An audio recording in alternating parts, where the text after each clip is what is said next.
Hello, I'm Tony Mangino from TC2, and this is Staying Connected, where we talk about what really matters to enterprise buyers navigating today's technology and sourcing decisions. Today, we're discussing co-location from a strategic sourcing perspective. Now, a lot of co-location discussions start with the obvious questions. Which provider, which geographic market, and at what cost? Those questions matter, but they're not usually where real value is won or lost. In our experience, the biggest difference between an average sourcing outcome and a strong one is how well the enterprise defines its requirements before sourcing really gets underway. Now, to help unpack that, I'm joined today by my colleague here at TC2, Larry York. Larry, welcome back to Staying Connected. Thanks, Tony. Glad to be here with you again. Larry, let's start here. Why are defining your specific requirements critical in co-location sourcing? If the enterprise is not specific enough, suppliers will invariably come back with different assumptions around power, support, interconnection, flexibility, and operating responsibilities. At that point, you are not really comparing equivalent offers that are aligned with your requirements. You're comparing supplier narratives. That's an important distinction because a lot of teams assume that simply running a sourcing process creates leverage. That's right, Tony. But activity is not the same as leverage. Leverage comes from making suppliers respond to the same requirement set in a way that exposes the real trade offs. That matters a lot in co location deals because the visible monthly rate is not the whole story. The long term economics and the day to day operating experience are shaped by details that are easy to gloss over. How power is measured, what support really includes, how cross connects are priced, what transport vendors are available at that site, how expansion works, and what remedies apply if something goes wrong. If those things are not defined clearly, the provider's standard model fills in the blanks, and usually that works better for the provider than the customer. Larry, let's get into the specific requirement areas. Where do you usually want the most clarity first? I usually start with the deployment model itself. A buyer may say, we need co-location space, but that can mean very different things. Are we talking about cabinets, cage suites, or some phase combination? Is this steady state requirement or is there likely growth? Does the enterprise expect to expand, consolidate, or otherwise evolve the footprint over time? Is there a strategic geography required? That sounds basic, but it affects pricing, flexibility, and how the provider structures the deal. If the buyer's too generic, the provider has room to optimize around its own utilization objectives rather than the customer's actual roadmap. And from there, power becomes one of the biggest issues. Without a question, power is one of the most important places to be precise because it often becomes the biggest long-term cost driver. It is not enough to say, we need this much power. Buyers need clarity around committed power, density expectations, redundancy assumptions, how usage is measured, how overages are billed, and what happens if there's a dispute over measurement. Two proposals can look similar at a headline level and behave very differently over time because the power construct is different. That's a great example of how a requirement that sounds technical is really commercial too. Exactly. And the same is true for interconnection. If the enterprise cares about carrier neutrality, cloud on-ramps, exchange access, or partner connectivity, those needs have to be explicit.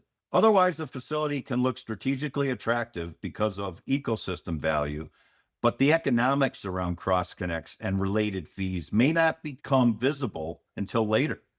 Interconnection requirements are not just an operational detail, they are part of the business case. Larry, another area that seems to create a lot of confusion in these co-location deals is the issue of support.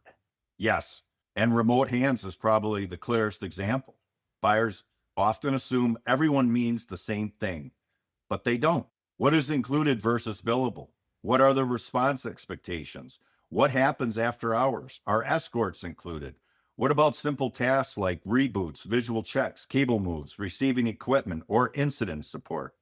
If those expectations are loose, providers can describe support in a way that sounds reasonable during the sourcing process, but can become a liability once the environment is live.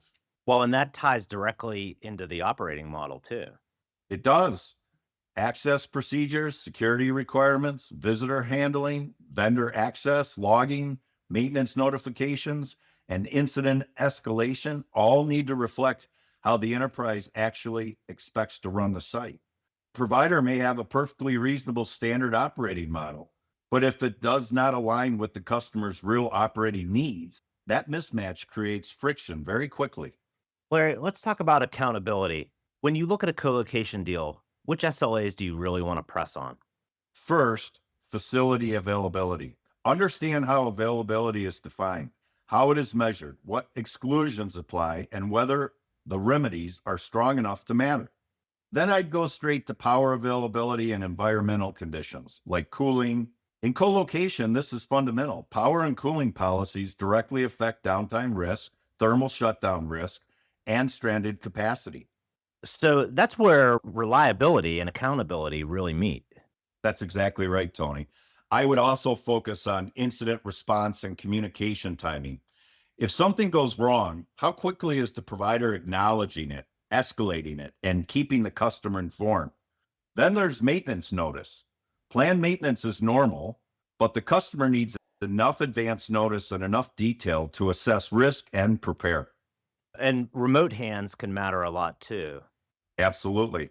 If the customer will rely on provider support, then remote hands response time should be clear.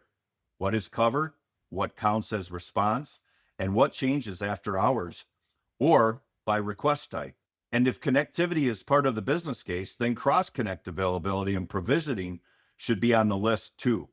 If cloud access, carrier access, or ecosystem value matter, those service levels should be addressed. So if you're in IT procurement and are preparing for a co-location sourcing event, what would you want to pressure test internally before going to market? I'd want to be sure that you've really defined the things that will matter after move in, not just the things that matter on day one. Things like, have we been specific enough about the footprint and likely growth path? Have we defined power in a way that exposes the real economics? Have we made interconnection important enough in the requirement set if cloud, carrier access, or hybrid architecture matter? Have we defined our SLAs, support, and operating expectations clearly enough to avoid surprises and drive accountability? And have we addressed flexibility early enough instead of assuming we can negotiate it later? If the answer is yes, the sourcing process is much more likely to produce a favorable outcome. Larry, that's a strong way to frame it. The real question is not just what facility do we want? It's have we defined the requirements that create leverage and support the business over time? Exactly, Tony. That's where better outcomes start. I think that's a great place to wrap this episode. In co-location deals, not unlike other technology and IT service deals, leverage is not created simply by going to market. It's created by defining requirements clearly to force comparability, expose hidden cost drivers, and force providers to respond to your actual operating reality. And to our listeners, if you'd like to discuss co-location strategy, sourcing, benchmarking, or how to define requirement sets that drive leverage in this market, or if you'd like to discuss other technology strategy, sourcing, and cost reduction needs with Larry, me, or any of our TC2 and LB3 colleagues, please give us a call or shoot us an email. You can also stay current by subscribing to Staying Connected, by checking out our websites, and by following us on LinkedIn.